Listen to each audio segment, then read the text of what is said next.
একজন অনুসারী, কিন্তু আমি ইসলামের অনেক কিছুই পছন্দ করি। কিন্তু ইসলামের নিয়ম অনুসরণ করতে হলে আমাকে কি ইসলামে ধর্মান্তরিত হতে হবে, নাকি আমার ব্রাহ্মণ্যবাদের ধর্ম পালন করেই আমি ইসলামের বিভিন্ন নিয়ম অনুসরণ করতে পারবো? স্যার, আমি আপনার অনেক বক্তৃতাই দেখেছি, যেমন ইসলাম ও হিন্দু ধর্মের মধ্যে সাদৃশ্য এবং আরো অনেকগুলো। আপনার বক্তৃতা আমি খুবই পছন্দ করি। বোন খুব সুন্দর একটা প্রশ্ন করলেন।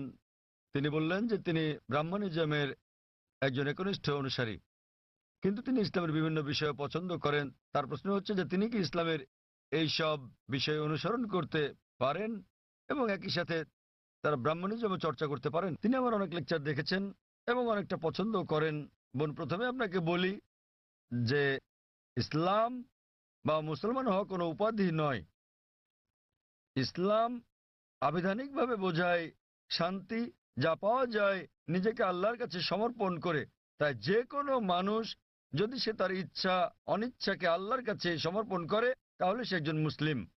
শুধুমাত্র মোহাম্মদ, জাকির, আব্দুল্লাহ, সুলতান, শাকির নাম হলে মুসলমান হওয়া যায় না, বা ফাতিমা, আয়েশা, এইসব নামগুলো আপনাকে মুসলিম বানাবে না। মুসলমান মানে যে তার ইচ্ছা অনিচ্ছাকে আল্লাহর কাছে সমর্পণ করে। তো প্রথমেই খুঁজে বের করতে হবে আপনাকে মহান আল্লাহর আদেশ কি। বোন বলেছেন যে তিনি ব্রাহ্মণিজমের একজন একনিষ্ঠ অনুসারী এবং তিনি ইসলামেরও বিভিন্ন বিষয় পছন্দ করেন। আর তিনি আমার অনেক টেপ, অনেক বক্তৃতা দেখেছেন যার মধ্যে ইসলাম ও হিন্দুইজমের সাদৃশ্য আছে।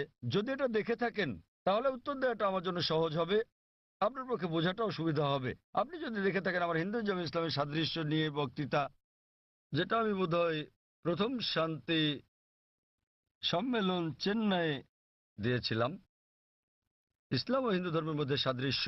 বোন, আপনি যদি ভেবে দেখেন, এমনকি যদি হিন্দু ধর্মের বইগুলোও পড়ে থাকেন, হিন্দু ধর্মগ্রন্থগুলো বলে যে নিজের ইচ্ছাকে ঈশ্বরের কাছে সমর্পণ করবেন।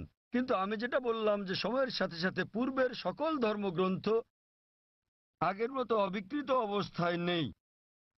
সেগুলো বিকৃতি এসেছে, জালিয়াতি হয়েছে, দুর্নীতি ঘটেছে।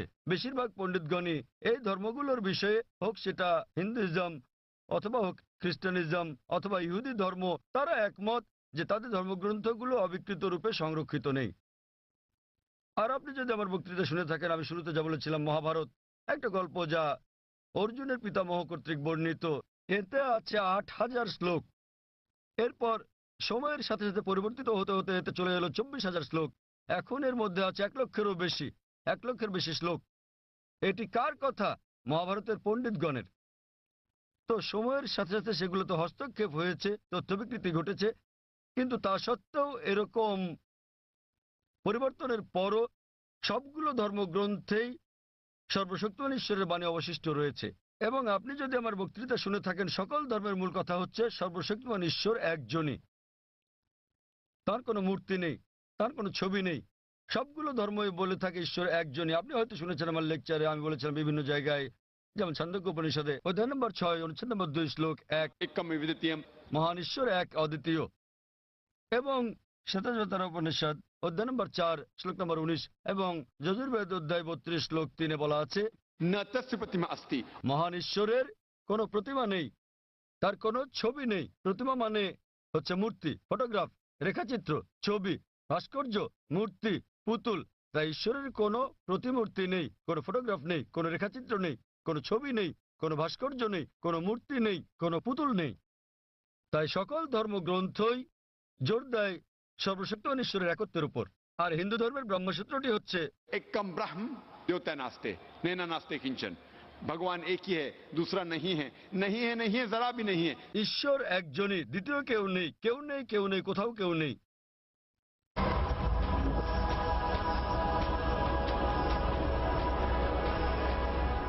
এবার আসি মূল প্রশ্নে, যা হলো একজন কট্টর ব্রাহ্মণ হয়েও আপনি ইসলামের শিক্ষা অনুসরণ করতে পারবেন কিনা। বোন, একজন সাধারণ ব্রাহ্মণের পক্ষে মুসলিম হওয়ার চেষ্টা করাটা কঠিন, কিন্তু যদি কঠোর ব্রাহ্মণ হয়ে থাকেন, বেদকে কঠোরভাবে মেনে চলেন, তাহলে আপনার ইচ্ছা অনিচ্ছা ঈশ্বরের কাছে সমর্পণ করতেই হবে। আপনি যদি সাধারণ ব্রাহ্মণ হয়ে থাকেন যে কিছু নিয়ম মানেন আবার কিছু মানেন না, তাহলে আপনার পক্ষে ঈশ্বরের কাছে নিজের ইচ্ছাকে সমর্পণ করা কঠিন হবে। কিন্তু যদি কঠোর ব্রাহ্মণ হয়ে থাকেন, বেদকে কঠোরভাবে মেনে চলেন, তাহলে আগে আমি যা বলেছি আপনাকে মানতেই হবে। 3টি পংক্তি আমি বলেছি যে আপনাকে এক ঈশ্বরে বিশ্বাস করতে হবে। আপনি মূর্তি পূজা করতে পারবেন না। আপনাকে বিশ্বাস করতে হবে যে ঈশ্বর এক, তার কোনো প্রতিচ্ছবি নেই, কোনো ফটোগ্রাফ নেই, কোনো মূর্তি নেই। এবং যদি আপনার ধর্মগ্রন্থগুলো পড়ে থাকেন, সেগুলোতে সর্বশেষ এবং চূড়ান্ত নবী মোহাম্মদ সাল্লাল্লাহু সাল্লামের আগমনের কথা উল্লেখ করা হয়েছে। আর আপনি যদি আমার বক্তৃতা ইসলাম ও হিন্দু ধর্মের মধ্যে সাদৃশ্য আর হিন্দু ধর্মে মোহাম্মদ সাল্লাল্লাহু সাল্লাম এই দুটো দেখে থাকেন, আমি বিস্তারিত আলোচনা করেছি যে নবী মোহাম্মদ সাল্লাল্লাহু সাল্লামের কথা আপনাদের ধর্মগ্রন্থে আছে। তাই যদি আপনি খাঁটি ব্রাহ্মণ হয়ে থাকেন, তাহলে আপনার এটা বিশ্বাস না করার কোনো সুযোগ নেই যে ঈশ্বর এক, তার কোনো চিত্র নেই, কোনো মূর্তি নেই। এবং আপনাকে এটা বিশ্বাস করতে হবে যে মহান ঈশ্বরের সর্বশেষ দূত, সর্বশেষ বার্তাবাহক কল্কি অবতার হচ্ছেন নবী মোহাম্মদ সাল্লাল্লাহু আলাইহি সাল্লাম। কিন্তু যখন আপনার ধর্মগ্রন্থ বলে যে আপনাকে কল্কি অবতার চূড়ান্ত দূতকে অনুসরণ করতে হবে, তো যখন আপনি এই দূত নবী মোহাম্মদ সাল্লাল্লাহু আলাইহি সাল্লামের বাণীগুলো পড়বেন, তখন আপনি দেখবেন যে এই কথাগুলো আপনার ধর্মগ্রন্থগুলোতে যা লেখা আছে তার সাথে মিলে যাচ্ছে। আবার একই সাথে দেখবেন এটা আপনার ধর্মগ্রন্থের অনেক কথার বিরুদ্ধে যাচ্ছে। তো এখন আমরা মনে করি যে কোরআন সর্বশক্তিমান আল্লাহর শেষ ও চূড়ান্ত নির্দেশনা, যা নাজিল করা হয়েছিল সর্বশেষ ও চূড়ান্ত নবী মোহাম্মদ সাল্লাল্লাহু আলাইহি সাল্লামের উপরে। এই কোরআন হলো ফোরকান, এটা হলো ন্যায় এবং অন্যায়ের পার্থক্যকারী। তাই কোরআনের সাথে যা যা মিলে যায়, সেটা যদি বাইবেলে উল্লেখ থাকে অথবা থাকে বেদে অথবা মহাভারতে অথবা রামায়ণে, নিশ্চিতভাবে আপনি ধরে নিতে পারেন যে তা হয়েছে সর্বশক্তিমান ঈশ্বরের ইচ্ছা ও আদেশ অনুসারেই।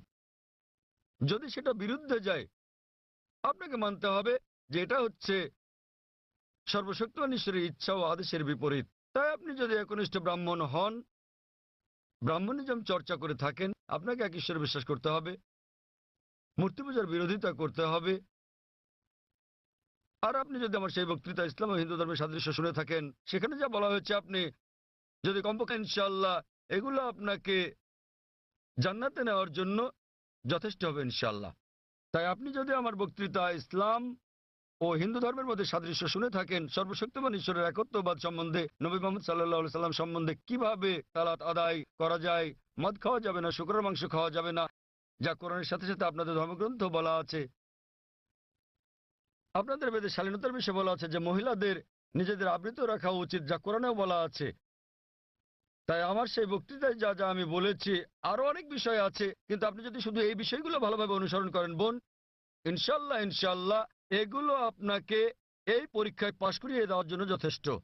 আপনি চাইলে আরো অনেক কিছু অনুসরণ করতে পারেন, কিন্তু কমপক্ষে এই বিষয়গুলো, এই প্রধান বিষয়গুলো যা আমি উল্লেখ করেছি, কিন্তু আপনার ধর্মগ্রন্থে যা বিতর্কিত, আপনার তা অনুসরণ করা উচিত নয়। কারণ আপনাদের পণ্ডিতগণই বলেন যে এটা সময়ের আবর্তনে পরিবর্তিত হয়ে গেছে। আমাদের বুঝতে হবে যে এই বিষয়গুলো হচ্ছে তথ্য বিকৃতি, হস্তক্ষেপিত, সত্যের অতিরঞ্জন। তাই মিলগুলো শুধু অনুসরণ করেন, ইনশাল্লাহ ইনশাল্লাহ আপনি একজন ভালো ব্রাহ্মণ হতে পারবেন।